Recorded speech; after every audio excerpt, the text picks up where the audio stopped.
नारे तकबीर, अज़मते मुस्तफ़ा। जनाब मोहतरम उस्ताद मुकर्रम प्रोफेसर डॉक्टर मोहम्मद हम्माद लखवी। अस्सलामु अलैकुम वरहमतुल्लाहि वबरकातुहू। अल्हम्दुलिल्लाह अल्हम्दुलिल्लाहि वकफ़ा व सलामुन अला इबादिहिल्लज़ीना इस्तफ़ा। अशहदु अल्ला इलाहा इल्लल्लाह वहदहु ला शरीका लह व अशहदु अन्ना मुहम्मदन अब्दुहु व रसूलुहु सल्लल्लाहु अलैहि व आलिहि वसल्लम। अल्लाहुम्मा सल्लि अला मुहम्मद व अला आलि मुहम्मद कमा सल्लैता अला इब्राहीम व अला आलि इब्राहीम इन्नका हमीदुम मजीद। अल्लाहुम्मा बारिक अला मुहम्मद व अला आलि मुहम्मद कमा बारकता अला इब्राहीम व अला आलि इब्राहीम इन्नका हमीदुम मजीद। अम्मा बाद फ़अऊज़ु बिल्लाहि स्समीइल अलीम मिनश शैतानिर रजीम मिन हम्ज़िहि व नफ़्ख़िहि व नफ़्थिहि। बिस्मिल्लाहिर रहमानिर रहीम। वमा अरसलना मिर रसूलिन इल्ला लियुताअ बिइज़्निल्लाह। सदक़ल्लाहुल अज़ीम।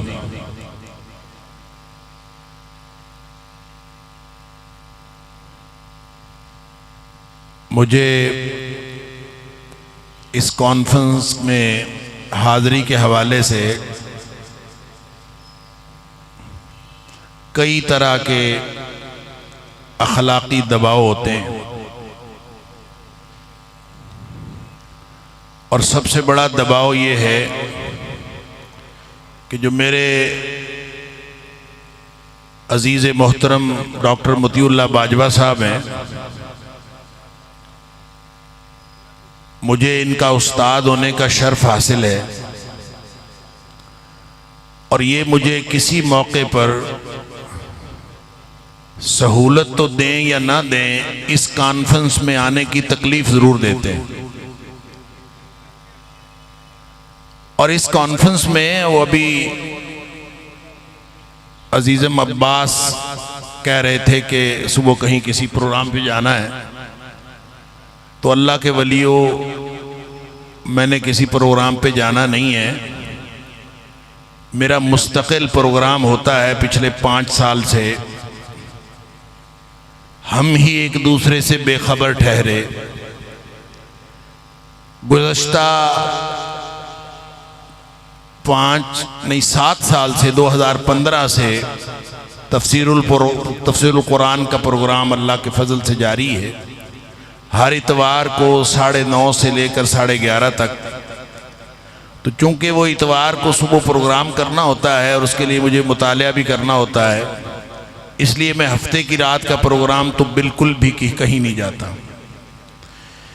लेकिन ये हमारे शागिर्द अजीज़ बड़े डाढ़े शागिर्द हैं, ये जान नहीं छोड़ते। मैंने टेलीफोन के ऊपर जो इनको मैसेजेस किए, ये अगर आपको दिखा सकें या पढ़ के सुना सकें, बड़ी मिन्नतें मैंने इनसे की कि आप ना मेरी माजरत कबूल फरमाएं, मैंने नहीं आना।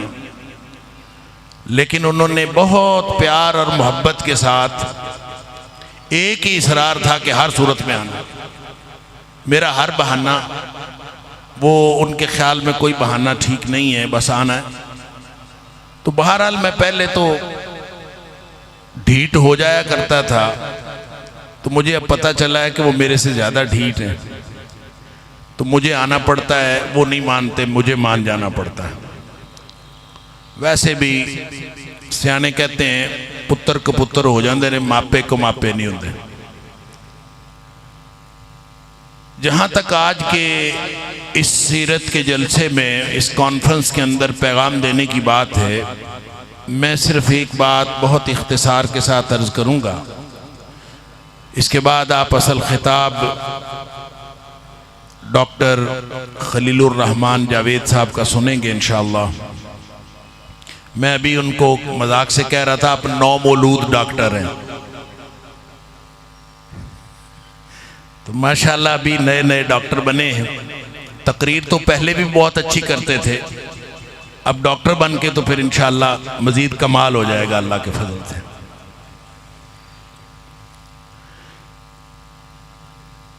हर चीज का एक मकसद होता है, हर वजूद का एक मकसद है। अल्लाह करीम ने ये कायनात बेमकसद पैदा नहीं की, और इस कायनात के मकसद में जो किसी वजूद का मकसद है वो अगर पूरा ना हो, मसलन इंसान का इस दुनिया में आने का मकसद है वमा खलक़तुल जिन्ना वल इंसा इल्ला लियअबुदून, ये बंदगी के लिए पैदा किया गया है। ये सारी जिंदगी रोटी भी कमाए, खाना भी खाए, अच्छा घर भी बनाए, कोठी भी खरीद ले, गाड़ी भी खरीद ले, सारा कुछ कर ले, बच्चों को पढ़ा ले, डिग्रियां दिलवा ले, नौकरियां करवा ले, सब कुछ करवा ले, लेकिन एक अल्लाह की बंदगी किए बगैर इस दुनिया से चला जाए तो इसका अंजाम क्या होगा? ये जन्नत में नहीं जा सकता, ये जहन्नम में जाएगा, क्योंकि इसने अपना मकसद पूरा नहीं किया। कुरान का मकसद हिदायत है, हुदल लिन्नास, हुदल लिलमुत्तकीन, इन्ना हादल कुरान यहदी लिल्लती ही अक़वम, ये सीधे रास्ते पर ले जाने वाली किताब है। अब आप अंदाजा कीजिए कि कोई शख्स कुरान से शिफा भी ले, इससे बरकत भी ले, बेटी को रुखसत करते वक्त उसके ऊपर साया भी करे, दम दरूद भी इससे करे, रुकिया भी करे, सारा कुछ इससे करे, इल्म के खजाने भी इससे हासिल करे, तरह तरह की नुक्ता आफरीनियां करे, लेकिन वो कुरान से हिदायत न ले तो इसका मतलब ये है कि उसने कुरान का हक अदा नहीं किया। और नबी अकरम सल्लल्लाहु अलैहि वसल्लम ने फरमाया अल कुरान हुज्जतुल लका व अलैक, ये कुरान या तेरे हक में दलील है या तेरे खिलाफ दलील, इसने भुगतना हर शख्स पर है, या हक में भुगतेगा या इसके खिलाफ भुगतेगा। इसी तरह नबी करीम सल्लल्लाहु अलैहि वसल्लम के मबऊस होने का भी एक मकसद है। हर नबी की बेसत का एक मकसद होता है। नबी पाक सल्लल्लाहु अलैहि वसल्लम के बारे में और सारे नबियों के बारे में अल्लाह करीम फरमाता है वो मकसद क्या है? फरमाया वमा अरसलना मिर रसूलिन इल्ला लियुता बिइज़्निल्लाह। नबी किस लिए आते हैं? नबी इसलिए आते हैं कि अल्लाह के हुक्म से उनकी इताअत की जाए, उनका हुक्म माना जाए। ये नबियों की बेसत का मकसद है। लिहाजा कोई शख्स, मैं हूं या आप, नबी करीम सल्लल्लाहु अलैहि वसल्लम की, आपके चेहरा अक़दस की तारीफ भी करे, आपकी जुल्फों के किस्से भी सुनाए, आपके लिबास का तज़किरा भी हो, आपकी सीरत का तज़किरा भी हो, और साफ़े हमीदा का तज़किरा भी हो, आपकी लुआब मुबारक से बरकत भी हासिल करे, आपकी बरकतों के तज़किरे हों, आपके ख़ानदान के तज़किरे हों, सारा कुछ हो। अगर नबी करीम सल्लल्लाहु अलैहि वसल्लम की इताअत नहीं हुई तो इसका मतलब ये है कि किसी इंसान ने भी, जिसने भी इस तरह का रवैया अपनाया, इसका मतलब यह है कि वो नबी करीम सल्लल्लाहु अलैहि वसल्लम के साथ बतौर नबी नहीं जुड़ा। लिहाजा ये सब कुछ करके क्या हम नबी करीम सल्लल्लाहु अलैहि वसल्लम को उनका हक दे रहे हैं?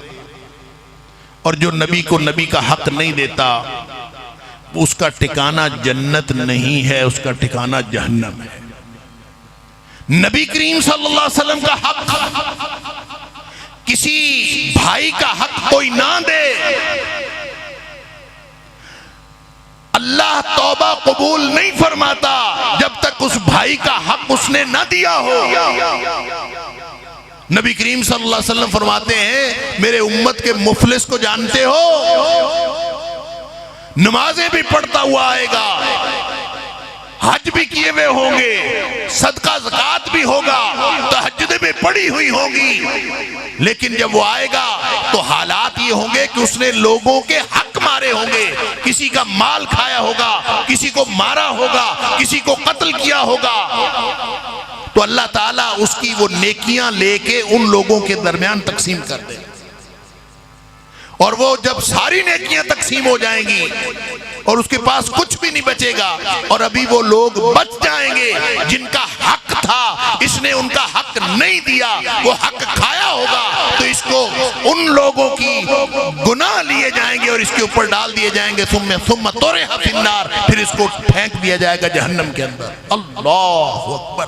हाजी साहब, नमाजी साहब, तहज्जुद गुजार साहब जाएंगे जहन्नम में।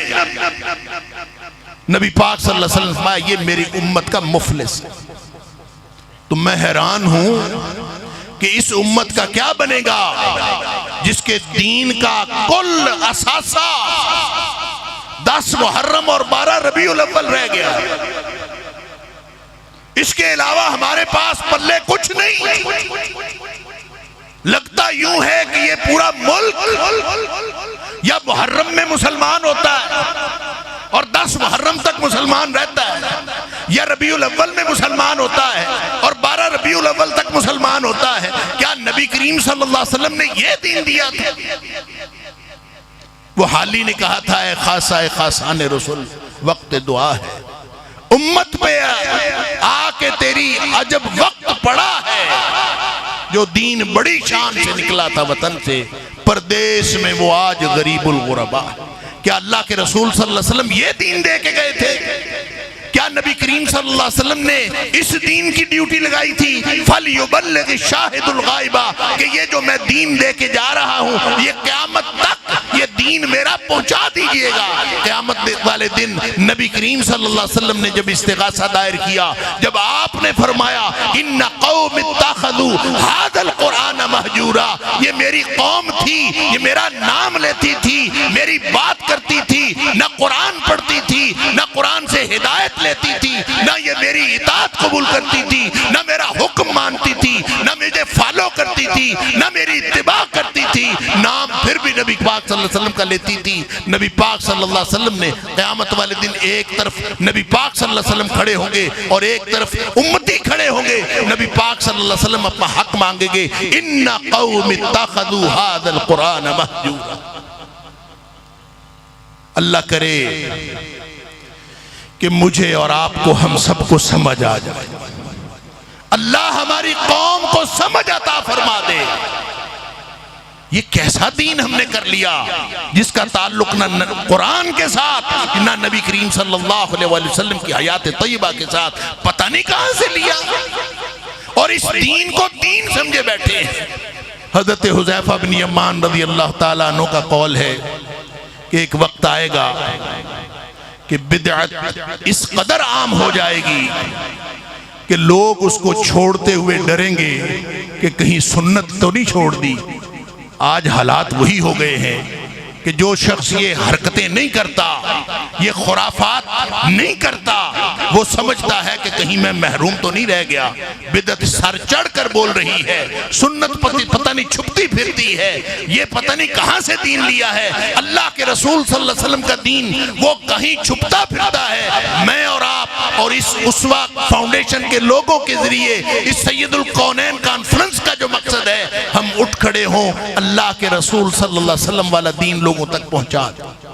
अगर ये मकसद इस कॉन्फ्रेंस का है, और मेरा यकीन है कि इस कॉन्फ्रेंस का यही मकसद कि हम अल्लाह के रसूल सल्लल्लाहु अलैहि वसल्लम का दीन, लोग किसी और दीन को दीन इस्लाम बना चुके हैं, कहीं और से लाके दीन का हुलिया बिगाड़ चुके हैं। ऐसी सूरत हाल में लोगों को सही दीन बताना और नबी करीम सल्लल्लाहु अलैहि वसल्लम की एक सुन्नत का इह्या करना, नबी पाक सल्लल्लाहु अलैहि वसल्लम का फरमान है, 100 शहीदों का सवाब है। अल्लाह करे कि हम भी उनमें से हो जाएं।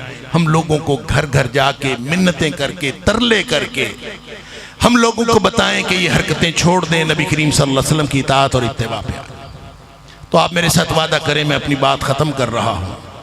मैं अगले जो 1 साल है, मैं अल्लाह से वादा करता हूँ आपके सामने कि मैं 10 लोगों के घर जाके मिन्नत करूंगा कि ये अल्लाह के रसूल सल्लल्लाहु अलैहि वसल्लम का लाया हुआ दीन नहीं है, तुम इसको छोड़ दो।